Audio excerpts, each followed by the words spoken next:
Welcome back to Harmon Speaks. We have a good show for you today, and I appreciate you joining us. We're going to be talking to Belinda about the Knox Area Transit system and how people with disabilities can find a way to get around in this town. Hi, Belinda. How are you? I am great. Thanks for having me on. It's my pleasure, and I appreciate you being here. Yeah. Will you tell me a little bit about your job with CAT at first? Yeah, sure. So I am the Director of Planning and Public Information. So I do route planning, service development, and also act as sort of the public information officer for Knox Area Transit. Okay. Well, I'll let our guests know, or our viewers know, the reason I invited you over here is a week ago we had a guest who used your system to get here and to leave. And that was the first time I really witnessed it up close. And I was extraordinarily impressed with how nice the driver was, how helpful the driver was, and how careful the whole system looked. So I invited you out of friendship and respect. Tell me a little bit about how this got started and who uses this lift system? Yeah. Well, first of all, it's very good to hear that you had a positive impression and experience of our lift service. We are very proud of our lift service. So just as a little general background, so Knoxville Area Transit, we call ourselves CAT. We are the City of Knoxville's transit system, so we operate within the city. We have over 20 kind of regular fixed routes that operate throughout the city, and then in addition to that we have our complimentary paratransit lift service. So that is more of a door-to-door, point-to-point service that we offer for folks who qualify, so passengers with disabilities. There's an application form that you can fill out, and then once you're in our system you can call and schedule a lift trip. And so that will take you from where you are to where you need to be and then back based on the schedule of when you need to be there. So what are the parameters of the people who are allowed to use the lift? It's essentially anybody who is unable to ride our regular fixed route service. So our regular fixed route service also has a lot of accommodations for passengers with disabilities. All of our buses are wheelchair accessible. All of our buses kneel, so you can get pretty low to the ground when you're boarding them.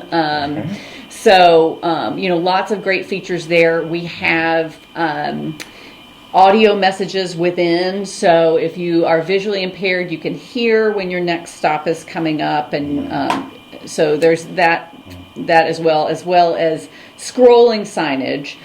So if you're hearing impaired, you also are able to visually see where you are along the route as well. So we have a lot of really great features that will allow passengers with disabilities to ride our regular fixed route service. But if there are other reasons that would make you unable to be able to ride that service, then we also offer that complimentary lift service. So the lift service operates essentially within a 3/4 mile range of where the fixed route bus goes. Plus a little extra, and that little extra actually includes this area of North Shore and some different places as well. So essentially the city of Knoxville, the paratransit service is available as well. And so we kind of think between the two we can offer some good mobility options for folks. And the other thing I would just throw in there is we also have a really good travel training program. So riding the bus can be a little intimidating, especially if you're visually impaired.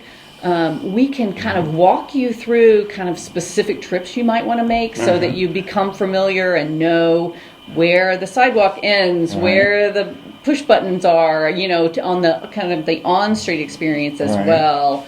And so we have some pretty detailed travel training that can help with that and too. you train on how the bus is set up, and if you're visually impaired, where you would go to seat. And yes, exactly. Yeah, kind of that step-by-step process. Really, whatever you need to feel comfortable riding that bus, we can assist with. So, yeah. Well, I met with someone who works in the deaf community this week, and she said to tell you that the deaf community appreciates the signage, and they feel like that really is inviting them to be a part of the service, which they appreciate. So I just wanted to pass that on to you. She was very complimentary about that. That's great to know.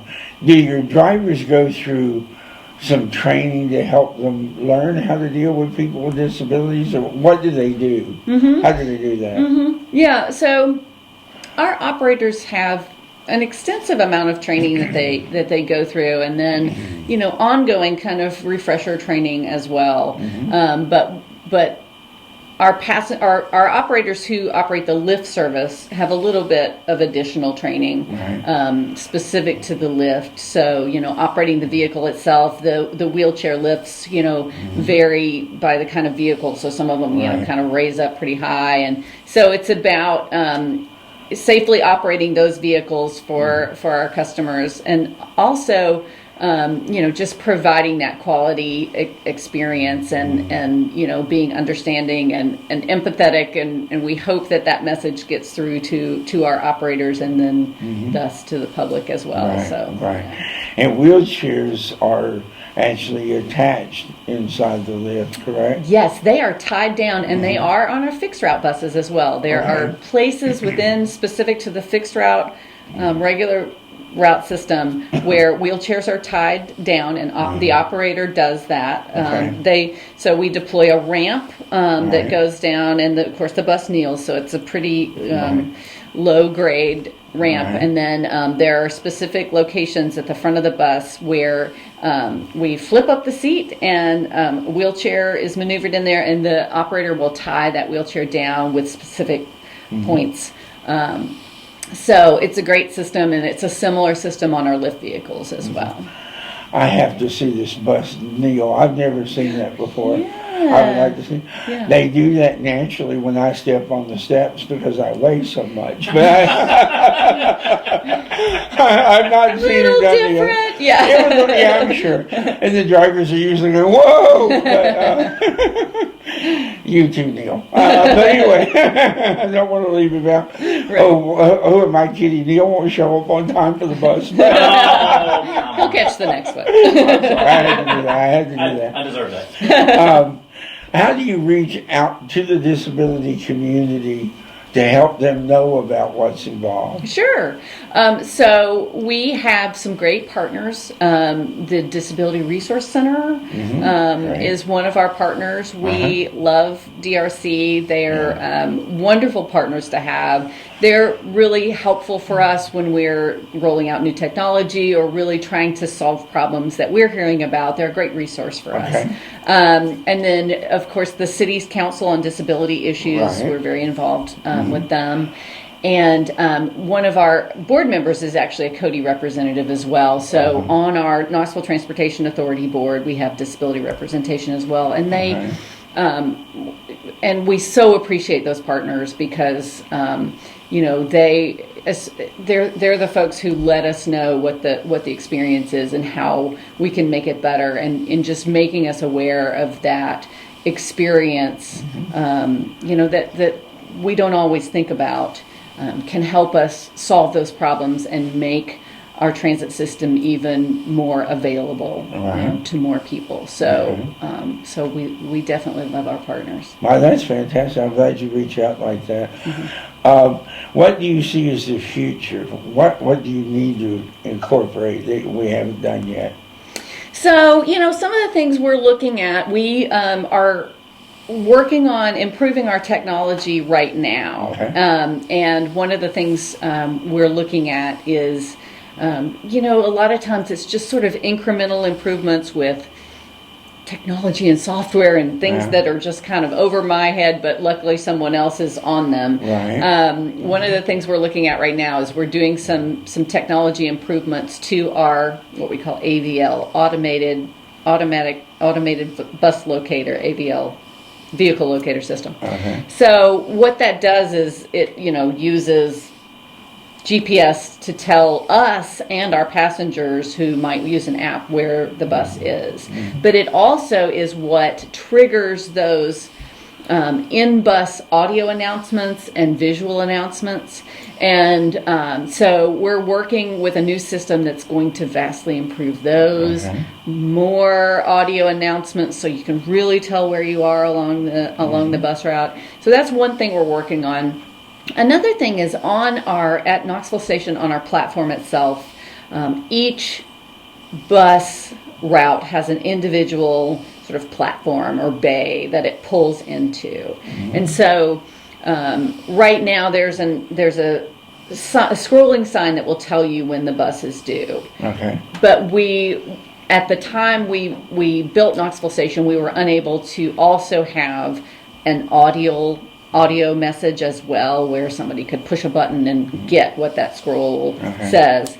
We're hoping to add that with this new program that we're doing. So we're just kind of constantly trying to make sure that the information that we have out there is available to everyone. So, we want to make sure that what we put on our website is readable from all different in all different ways, and that we're putting the right PDF or whatever on there that we know can be read by everyone. So it's all these kind of little communications details that we want to continually focus on and improve on, and be sure that we have the latest technology.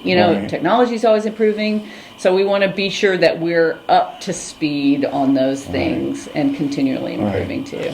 Is there anything that the transportation system can do for people who are not physically disabled but may have a mental disability, where they may feel uncomfortable on public transportation? Is there anything in that area going on? Oh, yes. So, our travel training that I mentioned earlier can be tailored to a lot of different folks. If you're not comfortable riding the bus, our customer service team is really great about working through what might make you more comfortable, and how we can encourage that ridership, and also make our bus operators aware and sensitive. We always try to remind our operators, and they're so already well aware of the variety of folks who use our system, and how everyone is different, and everyone is special, and everyone is valued. But everyone might need sort of different responses to different situations. And so to try to continue that sort of training about, what folks might be going through. They might have different needs, and how we respond to those to make everybody comfortable. Right. Well, I speak from no one but myself, but I thank you for this. I really feel like the KET is trying to reach out to everybody and make everybody comfortable, and that's a hard job. So I appreciate the fact that you're trying to do that, and that you provide such a safe way for people to get back and forth. And I'm honored to have you on the show. Well, I'm just so happy to be here. I appreciate you reaching out, because we definitely want everybody to understand CAT and transit and what all we offer, and to give us a try, and to utilize the resources that we have. If you've never ridden before, it's totally intimidating. You have this image, you're going to get on a bus, the driver's going to go to the end of the line and say, "Get off," there's always this negative, we always fight the sort of grumpy driver, messy bus impression. But, my experience is, especially in the past several years, when I have somebody new hop on a bus, they'll say, "I had no idea. It's so clean. It's so comfortable. The driver helped me. It was what?" And so it's just, my theory is we want to surprise the public with how great we are, right. you know, and it tends to happen. So the more people can understand what we offer, right. and can take advantage of it, you know, everybody wins. Right. It's not Ralph Cramden's bus. Right. Yeah, exactly. Oh, yes. That I day forgot you it. That ages us. No, I forgot he was a bus operator. Absolutely right. That's Yes. right. That's right. Truly. Now, if I'm a non-civilian wanting to use your system and I know nothing about it, where do I go? So a good place to start is our website, Okay. catbus.com, katbus.com. We have a trip planner on the front page, so if you say, I'm here and I want to get here, it will, and I want to leave at this time, it'll plug it all in and give you some options. Okay. And it's Google based, so if you've ever done a trip plan on Google, Yeah. it's sort of the same sort of thing, except it gives you the transit option. Right. And several options there. So we have that available, and then just, you know, a general overview of our routes and schedules and the services we offer, and comments. You know, if you need to make a comment, you can do that. We have a place to do that and catch up on our news and all that sort of stuff. Okay, that sounds wonderful. Thank you for being here. Yes. Thank you for sharing that. We have a couple announcements before we go. Next week is Thanksgiving, and instead of doing a show, I'm going to be swallowing a lot of carbs I don't need. And so when we come back in December, there'll be more of me. I'll just ask Neil to back the camera up a little bit. But I hope everybody has a happy Thanksgiving, and we will see you the week after that. Secondly, remember, please like and subscribe to this channel. We really are trying to do something useful here. So please help us do that by giving us the numbers we need. And remember, if we get 1,000 members by May the 1st, I will go on a kayak ride with Catalyst Sports, who just want to see a fat man drown. And I don't blame them. And I'm not going to drown, though, but I am going to go. So if you want to see that challenge, please subscribe. And thank you for all you do. We're glad to have you here. If you're at home and you have a disability, you're afraid to get out, there are a lot of organizations out there who are willing to help you, support you, and help you live your best life. Please live it. You only get one promise of a life. Thank you. I hope to see you next time.